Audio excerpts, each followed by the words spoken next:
Hi, welcome to Blacticulate, a podcast series featuring UK young black professionals, where we find out how they do what they do, so you can too.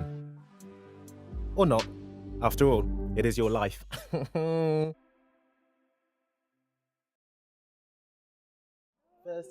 hey. Hi. Welcome to Blacticulate. You know what Blacticulate's about? I have listened to a few podcasts. No before. way. Yes, Which I have. episodes?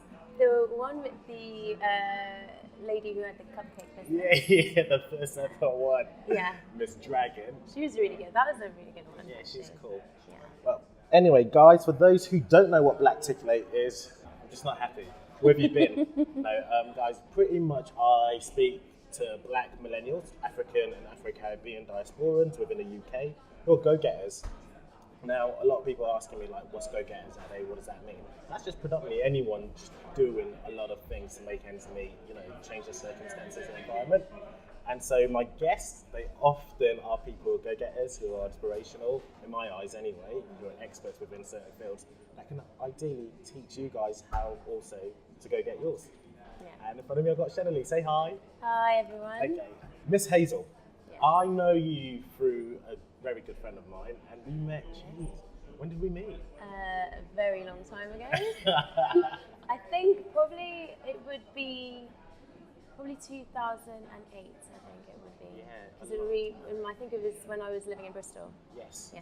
Were you at the time? Okay, sorry guys. So I brought Shenilee on because she's a dentist first and foremost, right? Mm-hmm. I mean, this is a conversation, so Shelley, don't let me just take the entire mic because I literally want to focus on you. Yeah. But were you a dentist in Bristol?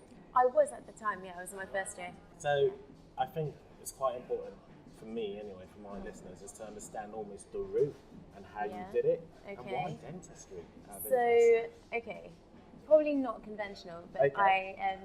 I went to school in London. I actually did my A-levels in the Caribbean. Okay. In Because Trinidad. that's where you're from. Yes.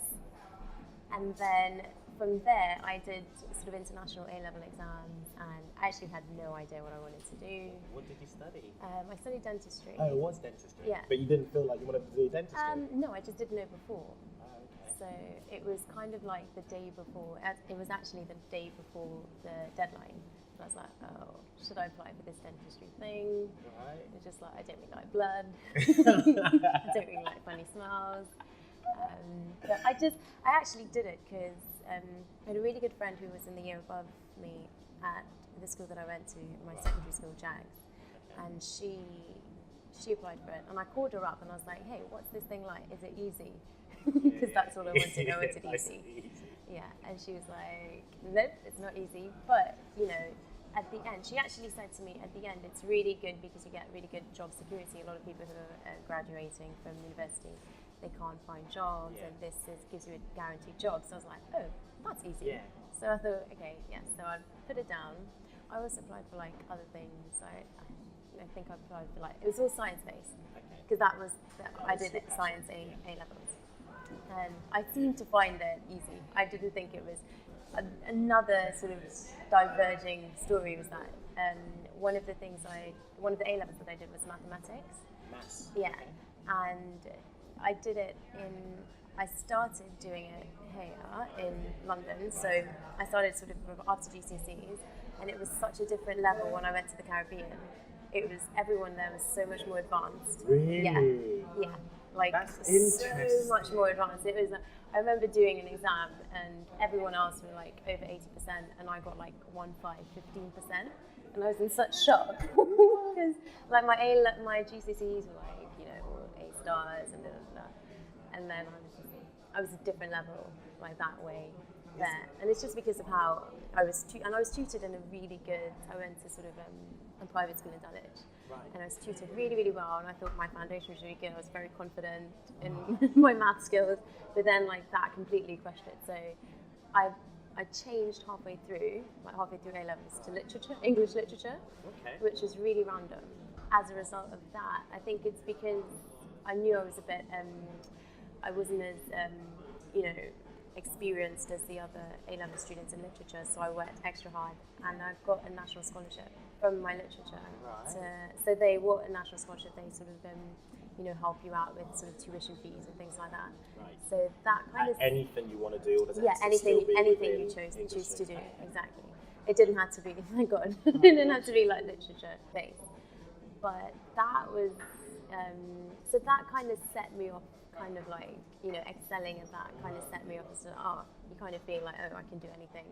It kind of gives you that confidence kind of thing. Because before you think, oh, I'll try this and see what happens. That's interesting. So what, at home you weren't, Yeah. I mean, when I say at home, like your family sort of dynamics. Talk to me, I mean, were they not... So this is another interesting dynamic. I lived with my dad and my stepmom from the age of sort of 12, and they were both academics. They were both school teachers, and my dad eventually became like a headmaster.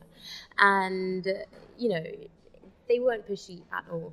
They were like, you can do bad or you can do good, it's up to you.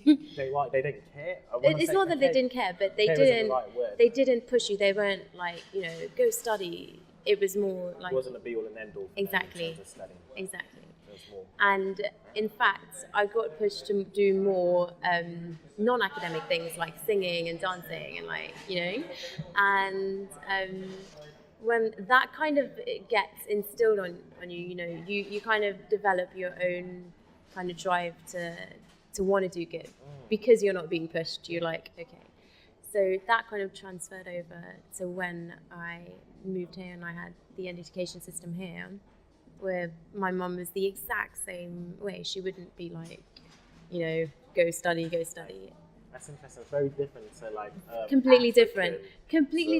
Exactly. So I have friends who would tell me they were like really pushed to study, and they were like I have a really good friend Morma Ejiofor, who I went to JAGS with, and she had a completely different upbringing. But we both excelled. We both and it's really interesting, as I said, yeah, because my mum was just really relaxed about everything. Right. So just to almost get what you're saying, so obviously, guys, I don't know if you can hear, but Shenilee is unbelievably intelligent, to say the least, right? But you pretty much went through the education system in order for you to then get your qualifications as a dentist. Yeah. And that's one of the, I guess, few qualifications that people can have where there's a secured and guaranteed job at the end of the line. Yes. Right. And it's usually something that's transferable worldwide. Right. So you can be a dentist anywhere. Pretty much anywhere in the world. I know that a few countries have restrictions where you have to sit specific exams, but dentistry is kind of like, it's quite, I always compare it to cooking. Okay, go on. Explain. Well, no, it's just you have an end product, and it could either be good, it could either be bad. There's lots of different ways of getting there. Yeah. So, but it's something that, there is techniques, it's experience based. So as long as you know how to do it, then it's pretty much I always compare it to cooking because it's like doing the same thing. Over and over. Yeah. Just getting better Exactly. With the taste. Well, okay, then that actually kind of brings me. That was weird, right? With the taste, brings me onto the point with like what does make a good dentist. Yeah. And what makes a bad one. Now, I think it's quite a given if you go out the dentist chair and you don't have any teeth. Yeah. But I mean, for those listening, I almost want them to see it in themselves, to consider that as a profession. Yeah. Like, oh, okay, I like doing this. I don't like doing this.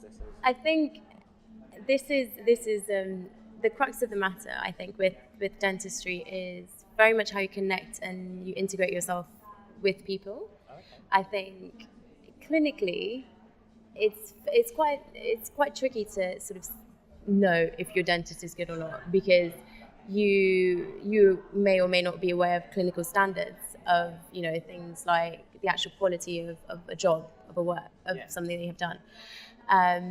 So that's quite tricky. You can't. I know a lot of really, really, really talented dentists, clinical wise, that are not very good with connecting with people, and therefore people think that their communication skills are poor, and then they don't think that they're good dentists. Whereas, if you're judging it on that, they're excellent dentists because the quality of the work is really good. But if you can connect and engage with someone on a level where you understand what their expectations are, and you're able to deliver that and communicate with them, give them realistic expectations and communicate and sometimes even over-deliver, then that's usually quite successful because at the end of the day they're happy, and you know you can explain to them like you know the job that you're doing. And so I see. I'm always trying I to hope I answered the question. No, you kind of did, but I want to actually almost probe a little bit more. Yeah, that's fine. Firstly, I know that you're a great dentist because you're my dentist. But also, I see you always get loads of gifts from your patients. I like last week. I think I told everyone now because it was like the best gift ever.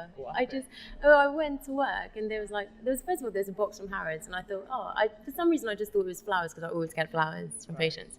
And male or female? Actually both. Okay. More female than male actually.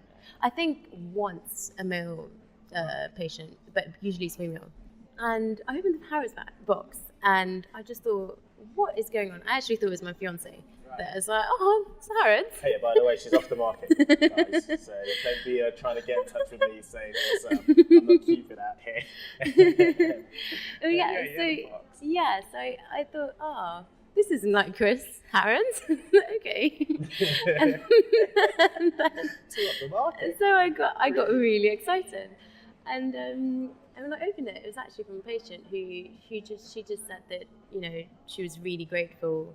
And when I called it to say, you know, you didn't have to do that, this is incredible. Because, you know, there was a handbag, a designer handbag, there was like champagne, chocolate. I know. I see your clients. I was so happy. I was like, because it's just...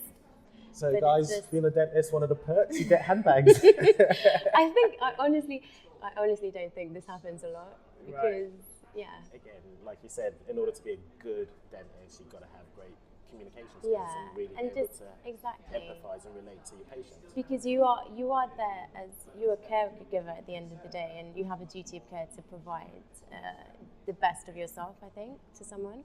And I always want someone who's leaving to think, that was such an amazing experience. That was way better than, you know, to like talk about it and to instill more confidence, so that, you know, they don't get scared, because that's one of the things that people always attach to dentistry. They always think, I'm really scared, I hate the dentist. If I had a penny for every time someone comes in and like the first thing I hear is like, I hate the dentist, I'm like, you do you? Well, let's try to change that. Yes, cheers. Yeah. Bright spark. Okay, so I feel like there are challenges within lots, quite and I'm always going to ask a two-part question. So what are the challenges, I guess, across the board as dentists? I think And the second part would be, do you face, particularly being a black female? Yes. Right. Yeah, so how do you overcome that? Okay, challenges in general. Actual dentistry, like sitting down and doing it, I find it, as I said, I think it's like cooking. It's quite easy. Okay. The bits that go around it, it's sort of managing people. So managing perhaps a very aggressive patient, or sometimes even like team members. And sometimes people have bad days. Like I have no idea what's going on in their head. You know, both male and female. You know what I mean? Yeah, I'm with you. And that's one of the things I noted. I think, like being in an all-girl environment, growing up with, like, I went to all-girls schools, all-girl private school. Like, I always thought, oh my God, it's so unpredictable. Women are so unpredictable. But then, you know. Tell me about it. No, but this is my point. I also work with quite a lot of men, and they are also quite unpredictable. They have their days. So it kind of gave me kind of more of an equal kind of, you have no idea what someone's thinking, what they're going through. And so sometimes their actions can be explained by, you know, what's happened, you know, at home, or what's happened in their personal life or something. So it kind of gives you a perception where you kind of humble yourself and you think you don't have to always react to someone's action. So it's a lot about, just gauging that. Very zen-like. Exactly. So that's a big challenge. So trying to manage, you know, people's personalities, or that's across, I guess, every industry. That's across every industry. Like dealing with people. Exactly, dealing with people. So that main challenging thing, I think. But specifically in dentistry, I think it's quite. Like your hands, and you drilling, don't they have to be steady? And they do. I mean, one of the things with surgery, with any type of surgery, is as long as you have like a finger rest where you can steady your hands. You can do any kind of dexterous thing. So that's like a little secret in case you. So whenever you go to your dentist, you better look for that finger rest, because if they don't have it, you're going to be in a world of pain, people. No, I'm joking. I'm trying to dispel those stereotypes. Okay, but let's speak more about you. Let's contextualise it. Yeah. Because like I mentioned, you were Trinidad born. Yes. Is it Trinidadian? It's Trinidad and Tobago. It's the official. Okay. But people say Trini usually. Yeah. Okay. That's the cool way. Yeah, I like it. Trini born, and obviously then you emigrated here. Yeah. You work, you live, your life is pretty much London-based now. Is that fair to say for now? Yeah, usually. What are the challenges then you face, not on the outside London, but rather dentistry? Okay, I can tell you. So, can you give me stories as well? Like, give me anecdotes. I can give you. Can I give you stories? I'm not definitely gonna keep my patient confidentiality standards high, as I normally do.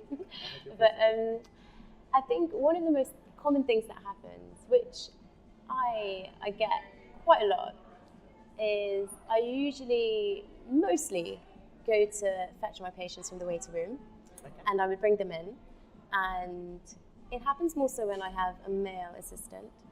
They come in and they immediately start speaking to the male assistant. Sweet. And I leave them, because I'm normally just like, I'm like, oh, okay, you're one of those. Okay, no problem. And so they start talking, and when I start directing and engaging with them, and they realise they're like, and the embarrassment that they sometimes have, and I think it's happened so many times now that it's like, it's not a big deal. I just explain, I'll be looking up, because they're like, oh, you're the dentist. Oh my god, really? I'm like, yeah. I am. And that's really, I think, and then, sometimes they play it off and they're like, oh, it's because you're so young and you're so pretty, I don't think, and they say things like that. And have you ever had it where someone didn't want to be treated by you? Because you're a lady and a black lady to boot? No, but I've had some interesting comments made, which I will share with you, because I just think it's bizarre. This didn't happen in London, in the southwest of England. I won't name it. Excellent. I won't name it. And one of my patients came in and said, oh, no, I don't know if anyone can see me, but I'm mixed. I have a bit of an Asian look sometimes, depending on how I have my makeup, my hair. What's your mix? I'm Trinidadian. Yeah. So I'm mixed with Indian and we call Carib, which is native, American, native South American, native Caribbean even. Yeah. African. My granddad was sort of African origin, and lots of different mixes in there. Yeah. So sometimes I do look like Indian Asian type thing, and so people come in and they're like, this one particular patient came in, and she was just like, where are you from? And I was just like, oh, the Caribbean, and she was like, oh, okay, so you're Indian. I'm like, I have Indian roots. She's like, oh, okay, that's all right then. I know. Wow, that's all right then. That's what she said. She said, oh, that's all right. And I think later, it happened again with the very, very same patient, and it triggered my memory. I thought, oh, you're that patient.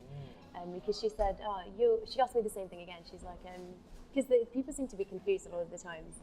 I think a lot of people who look like me, who look like half black, half Indian, they do tend to get that a lot.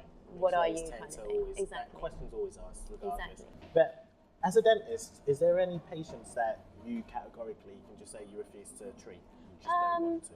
There was one instance where, I think if somebody's being aggressive to you and disrespectful, then you have that right. I think just like, as a human. Yeah, just as a human. Yeah, exactly. And I think it was because if you feel like it's going to be a situation where you can be in danger yourself, then that's usually when we're allowed to. I've only ever had that once where this was not even in London even. This was Southwest again. Southwest again. And I had, it was actually a bouncer, a big, very big, scary guy. Wow. and he demanded that I take his tooth out. And I just couldn't. Yeah, okay, now that's interesting because I know we're going to pretty much run out of time, and I'm really grateful for your time, Shen. That's fine, no problem. Okay, Shen. Actually, I sometimes call you Shen, and I don't know if you like that. Oh yeah, I don't mind. You don't mind? Okay, because you know, if you abbreviate someone's name for his nickname, it might not be so cute. It's fine. It's fine. Actually, my fiance called me the wrong name for about 3 months. Really? I just left him. It was really funny. And shamed. It was really funny. Ouch. Okay, that's another episode entirely. So what I want, actually, ideally, is for you to almost, in fact, I'll give you the mic, free rein. Yeah. Like, any advice for those who want to, you know, get into dentistry as a profession? Yes.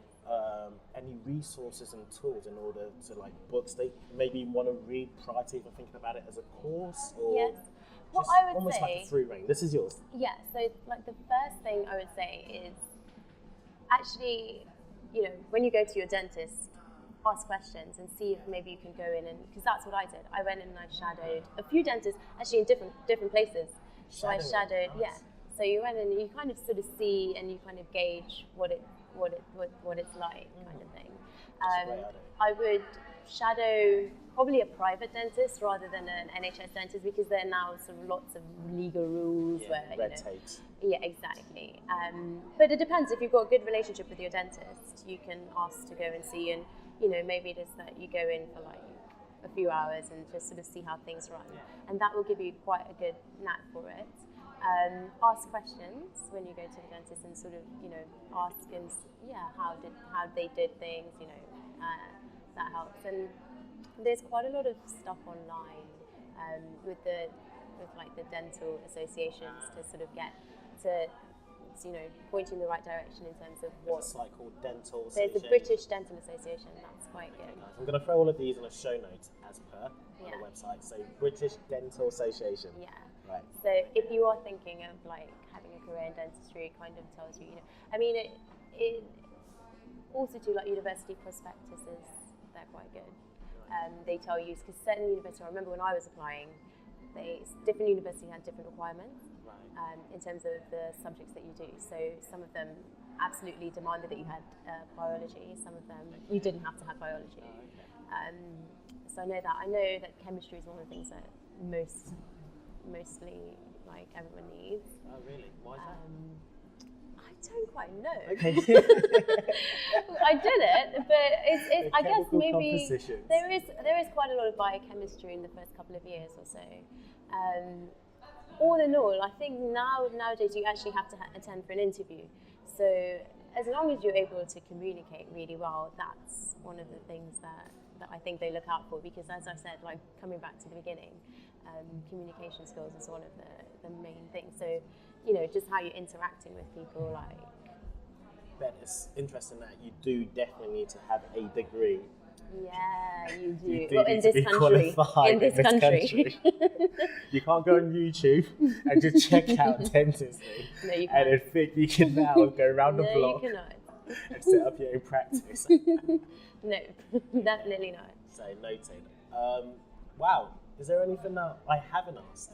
I think about just the profession, especially if you're a female black lady trying to approach it. Is there any, like, you know, pitfalls they should be aware of, or try, you know, any obstacles? I just throwing it out here. I mean, in my dental school that I went to, it wasn't very well ethnically represented. Diverse. Exactly.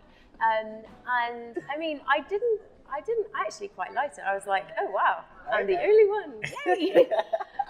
But it kind of gives you that kind of like empowerment to just, you know, represent kind of thing. And you're like, I don't know, not represent. No, you know, I know what you mean, but a nice way for you to be able to sort of dispel any misinformation that might have come without the education and knowledge. Exactly. And I mean, female-wise, I think my dental school is probably one of the few that my dental year was predominantly females.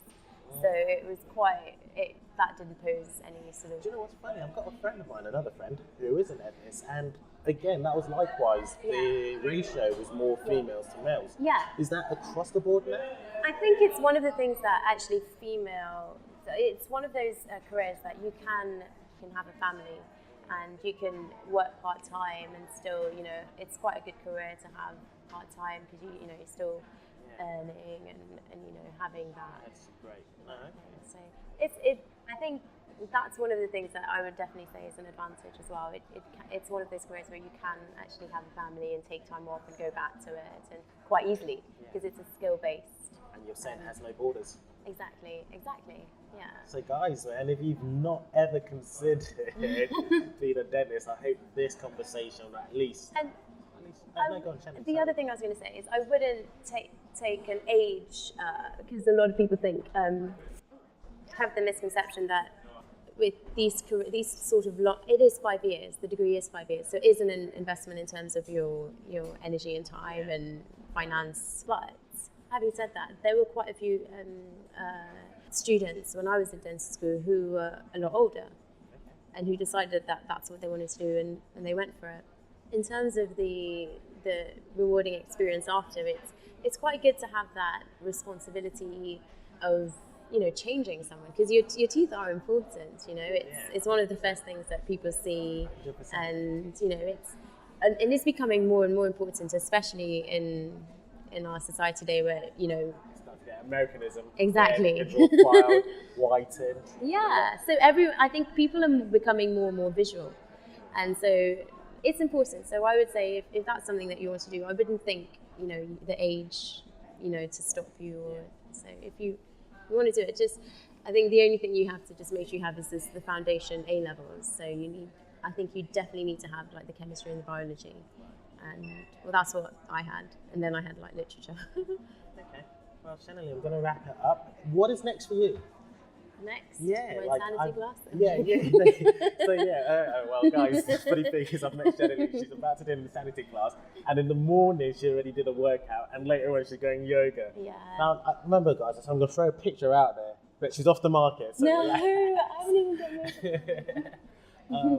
What is next for you? I mean, what do you want to do, and how can we keep you accountable, or how can potentially my listeners get in touch to help? Yes. Or in return, maybe you can help them. Is there anything? How do Yeah, we contact of course. you? Well, I've got I'm happy to answer emails and give information or advice. I'm definitely So what's your email? happy to do that. It's just my name at gmail.com. So Shenilee Hazell at So Gmail. Shenilee is spelled Shenilee. Yes, and Hazel's with 2 L's. And Hazel's with 2 L's at gmail.com. Yeah, and Twitter? You know, Facebook? No, too No. much. Too personal. no. I don't really do the Twitter thing. So yeah, just email should be fine. Yeah. Email should be fine. And I'm right in saying you're looking to get your yogi instruction.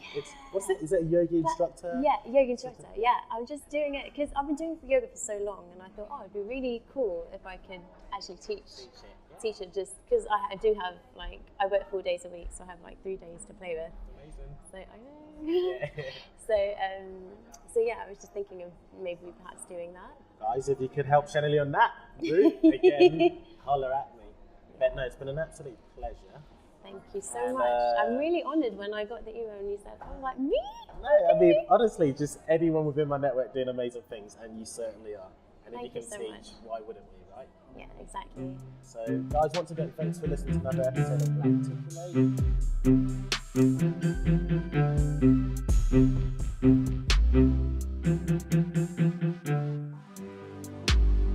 Hey guys, we really appreciate you listening, and if you have any feedback, please leave it in the comment section below.